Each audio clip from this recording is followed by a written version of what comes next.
नमस्कार। देवरिया की आवाज रेडियो केसरी से प्रस्तुत है स्थानीय हालचाल। पहले मुख्य हालचाल।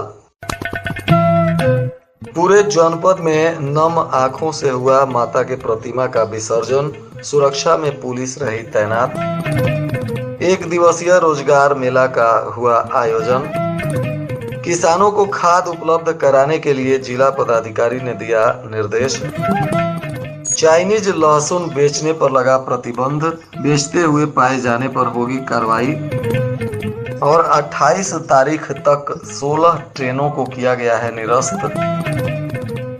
स्थानीय हालचाल के इस अंक के साथ मैं अनिकेत मिश्र। अब हालचाल विस्तार से। पूरे जनपद में चारों तरफ माता के प्रतिमा का विसर्जन धूमधाम से किया गया। इस दौरान श्रद्धालुओं ने नम आंखों से माता को विदाई दिया। पुलिस के द्वारा भी सभी क्षेत्रों में सुरक्षा के व्यापक इंतजाम किए गए थे।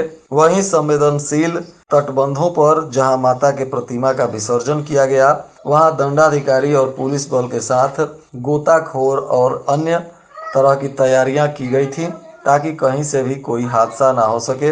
लगातार वरिष्ठ पदाधिकारी भी इसका अवलोकन करते रहे, जिसके वजह से देर शाम तक प्रतिमा का विसर्जन कार्यक्रम चलता रहा। हालांकि खबर मिलने तक कहीं से कोई दुर्घटना की खबरें नहीं आई और लोगों ने पूरे आस्था और श्रद्धा के साथ माता की प्रतिमा का विसर्जन किया।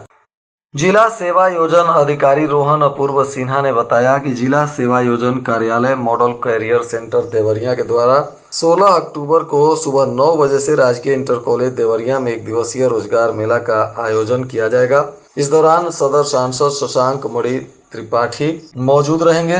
रोजगार मेला में क्लेव कॉर्प कंपनी के द्वारा 10वीं 12वीं ITI डिप्लोमा, स्नातक या इससे ऊपर की शैक्षणिक योग्यता धारक महिला और पुरुष रोजगार इच्छुक अभ्यर्थियों को चयन किया जाएगा। इनका वेतनमान 15,000 से 40,000 रुपए तक बताया जा रहा है। इस एक दिवसीय रोजगार मेला को लेकर तैयारियां पूरी कर ली गई हैं।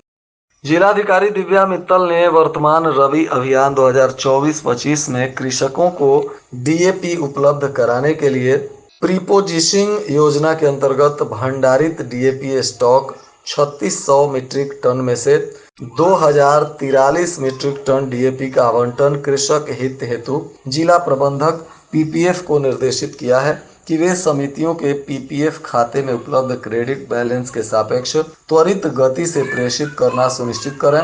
जिलाधिकारी ने कृषकों को पारदर्शी तरीके से DAP उपलब्ध कराने और बिक्री केंद्रवार लेखपालों की तैनाती की है, जिनकी उपस्थिति में ही वितरण किया जाएगा। DAP की बिक्री कृषकों को 1350 रुपए प्रति बोरी 50 किलोग्राम की दर पर उपलब्ध कराई जाएगी। सभी किसानों को समय से और उचित दाम पर DAP उपलब्ध कराने के लिए DM ने सख्त निर्देश जारी किया है और पदाधिकारियों की तैनाती कर दी है।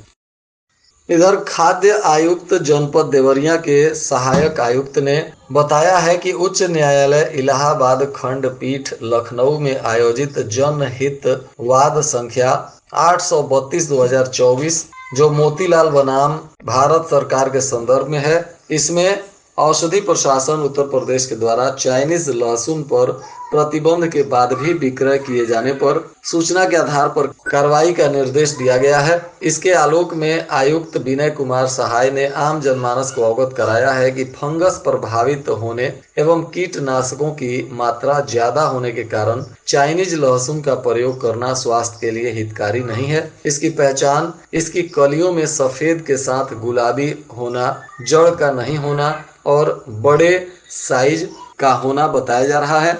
उन्होंने आम जनता से निवेदन किया है कि चाइनीज लहसुन का इस्तेमाल ना करें, यह स्वास्थ्य के लिए नुकसानदायक है। और उन्होंने बताया कि अगर कहीं भी चाइनीज लहसुन का बेचना या भंडारण करते हुए पाया गया तो ऐसे लोगों पर सख्त कार्रवाई की जाए। अगर आपको देवरिया रूट से रेल यात्रा करनी है तो पहले आप ट्रेनों की स्थिति के बारे में जानकारी कर लें। रेलवे के द्वारा मिली जानकारी के अनुसार 28 अक्टूबर तक कई ट्रेनों को निरस्त कर दिया गया है। बताया जा रहा है कि डोमिनगढ़ जगत बेला के बीच ऑटोमेटिक सिग्नल का काम चल रहा है, जिसके वजह से 28 अक्टूबर तक ब्लॉक लिया गया है। इसके चलते जिले से होकर गुजरने वाली 16 ट्रेनों को निरस्त कर दिया गया है। त्योहारों के मौसम में ट्रेनों के निरस्त होने से यात्रियों को भी भारी परेशानी का सामना करना पड़ेगा। देवरिया जिले के अलग अलग स्टेशनों से होकर दिल्ली और बिहार को जाने वाली दर्जनों ट्रेनें हैं जो इसमें प्रभावित होंगी। बताया जा रहा है कि ट्रेनों के अलग अलग स्थानों से आने और जाने के लिए लोग उपयोग करते हैं। जिन ट्रेनों को निरस्त किया गया है उसमें Lucknow junction Pataliputra express, Chhapra Mathura junction express, Barauni Gwalior express, Barauni Gwalior up और डाउन दोनों गाड़ियां हैं। इसके अलावा लखनऊ के रास्ते चलने वाली 04137 और 04138 ग्वालियर बरौनी तथा Muzaffarpur Haridwar train, Agra cantt Forbesganj express, Lal Kuan Varanasi city express और मऊ आनंद विहार टर्मिनल ट्रेन भी कैंसिल रहेगी। ट्रेनों के निरस्त होने से अब यात्रियों को भारी परेशानी का सामना करना पड़ सकता है। इधर गौरी बाजार रेलवे ढाला क्रॉस करते समय एक युवक की मोटरसाइकिल ट्रैक में फंस गई। तभी ट्रेन आ गई और ट्रेन के चपेट में आकर युवक की दर्दनाक मौत हो गई। मौके पर पहुंची रेल पुलिस ने शव को कब्जे में लेकर पोस्टमार्टम के लिए भेज दिया। मृतक सदर कोतवाली क्षेत्र के खोरा राम बम्बैया टोला निवासी चंदन यादव उम्र 20 वर्ष पुत्र बाबू राम यादव बताया जा रहा है, जो मोटरसाइकिल से बैतालपुर के लिए निकला था और रेलवे ढाला पर इसकी गाड़ी बंद हो गई, उसी में फंस गई। तभी ट्रेन आ गई जिससे कटकर इसकी मौत हो गई है। घटना के बाद मृतक के परिजनों में कोहराम मचा हुआ है। बताया जा रहा है कि मृतक कान में एयरफोन भी लगा रखा था, जिसके चलते उसे ट्रेन की आवाज सुनाई नहीं दी। इधर महुआडीह क्षेत्र के पकड़ी वीरभद्र चौराहे पर आए एक बाइक सवार युवक पर मुंह बांधे 2 युवकों ने चाकू से वार कर दिया। आसपास के लोग जब तक समझ पाते आरोपी भाग चुके थे। घायल युवक का एक निजी मेडिकल स्टोर में इलाज कराया गया। पुलिस अब मामले की जांच कर रही है। बताया जा रहा है कि रामपुर कारखाना के श्रीपाल गांव के फुलेहरा टोला निवासी साहिल अंसारी उम्र 19 वर्ष पकड़ी वीरभद्र चौराहा पर किसी काम को लेकर गए थे। तभी इन पर कुछ लोगों ने चाकू से वार कर दिया। आरोपी मुंह बांध कर आए थे और घटना को अंजाम देने के बाद फरार हो गए। अब पुलिस इस घायल युवक के बयान के बाद मामले की तफ्तीश में जुटी हुई है।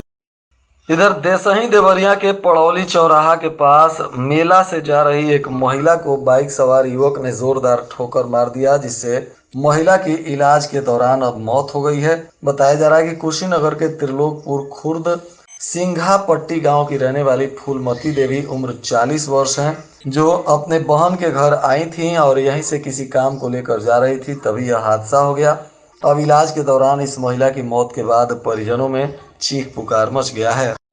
इधर जिला मुख्यालय सलेमपुर में बनने वाले बाईपास से प्रभावित किसानों की जमीनों का सर्किल रेट बढ़ाने की मांग को लेकर किसान संगठन ने आंदोलन तेज कर दिया है। भारतीय किसान यूनियन, भूमि बचाओ संघर्ष समिति और किसान बचाओ संघर्ष समिति सलेमपुर की संयुक्त बैठक हुई, जिसमें किसानों द्वारा सत्ता पक्ष विपक्ष के सभी जनप्रतिनिधियों को ज्ञापन सौंपकर अपनी मांगों से अवगत कराया गया और मांगों को नहीं मानने के बाद किसानों ने आंदोलन की चेतावनी दी है। बताया जा रहा है कि 22 तारीख से अनशन की तैयारी में भी किसान जुटे हुए हैं। डेंगू का प्रकोप जिले में थमता हुआ नहीं दिख रहा है।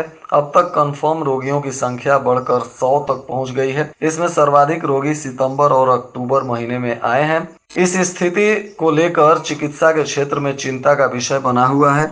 एक समय से डेंगू जानलेवा रोग के रूप में चर्चित है और इसको नियंत्रण करने के लिए कई तरह से स्वास्थ्य विभाग और जिला प्रशासन काम भी कर रहा है। बताया जा रहा है कि जिले में डेंगू से हालांकि किसी की मौत अब तक नहीं हुई है, पर रोगियों की संख्या मानसून की विदाई के बाद बढ़ने लगी है, जिसको लेकर लोग चिंतित दिखाई दे रहे हैं। इधर खुखुंदू क्षेत्र के गांव में 5 साल की एक मासूम के साथ जो दुष्कर्म का मामला सामने आया था, उसको लेकर मेडिकल रिपोर्ट का इंतजार किया जा रहा है। आज मेडिकल रिपोर्ट आने की सूचना मिली है। तब तक एहतियात के तौर पर पुलिस फोर्स क्षेत्र में तैनात है। हालांकि पुलिस केस दर्ज करने के बाद कार्रवाई में जुटी हुई है। 3 दिन पूर्व 12 साल के बच्चे ने 5 साल की नन्ही मासूम के साथ घर में घुसकर दुष्कर्म किया था, जिसको लेकर क्षेत्र में तनाव की स्थिति देखी जा रही है। और आज के मौसम का तापमान देवरिया में न्यूनतम 24 डिग्री सेल्सियस और अधिकतम 35 डिग्री सेल्सियस रहने की संभावना है। अंत में मुख्य हालचाल एक बार फिर। पूरे जनपद में नम आंखों से हुआ माता के प्रतिमा का विसर्जन, सुरक्षा में पुलिस रही तैनात। एक दिवसीय रोजगार मेला का हुआ आयोजन। किसानों को खाद उपलब्ध कराने के लिए जिला पदाधिकारी ने दिया निर्देश। चाइनीज लहसुन बेचने पर लगा प्रतिबंध, बेचते हुए पाए जाने पर होगी कार्रवाई। और 28 तारीख तक 16 ट्रेनों को किया गया है निरस्त। इसके साथ ही रेडियो केसरी से प्रसारित स्थानीय हालचाल का यह अंक समाप्त हुआ। नमस्कार।